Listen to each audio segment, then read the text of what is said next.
আমাদের বাড়িতে কিন্তু দুর্গা, সিংহ, অসুরের সবসময় আনাগোনা। করেছিলাম রান্না, হঠাৎ করে ছেলের ডাক শুনেই সমস্ত কাজ ফেলে ছুটে এসে দেখি এই সমস্ত কিছু সাজিয়ে রেখেছে। এগুলো কিন্তু না মোটেও কিন্তু এগুলো স্পাইডারম্যান, বাঘ, সিংহ এরা কিন্তু এখন এরা কিছুই নয়, এরা কিন্তু সবাই এখন অসুর।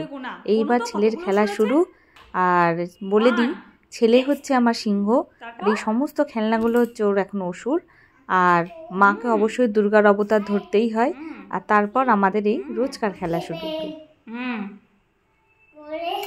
8 7 এর পর 8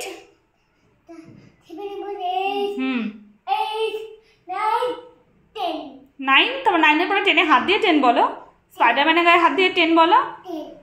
দেখি সরে, এবার আমাকে কাউন্ট করে নিতে দাও, দেখি তোমার কতগুলো অসুর আছে। সরে যাও।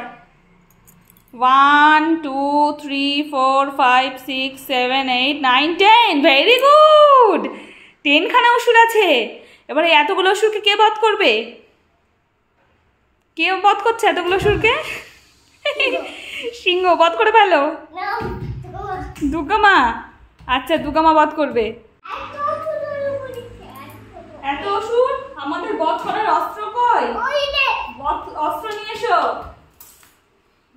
সব সময় শুধু দুর্গা মা, সিংহ, অসুর এই খেলাতেই মেতে থাকে। এই না, সরে যাও, এদিকে দেখাও। এই না, কোন অসুরকে বধ করবো? 1 2 3 4 5 6 7 8 9 10। ডিশ ডিশ ডিশ ডিশ ডিশ ডিশ। হা হা হা হা হা হা হা হা। সব অসুর বধ হয়ে গেছে। এই মোহন, ও তুমি দেখো আমার সিংহ, সিংহ এসো কোলাকুলি করি। ওরে বাবারে, কোন একটা অসুর যাও। বাদ বাকিটা সিংহ করে নেবে। সিংহ এ নাও।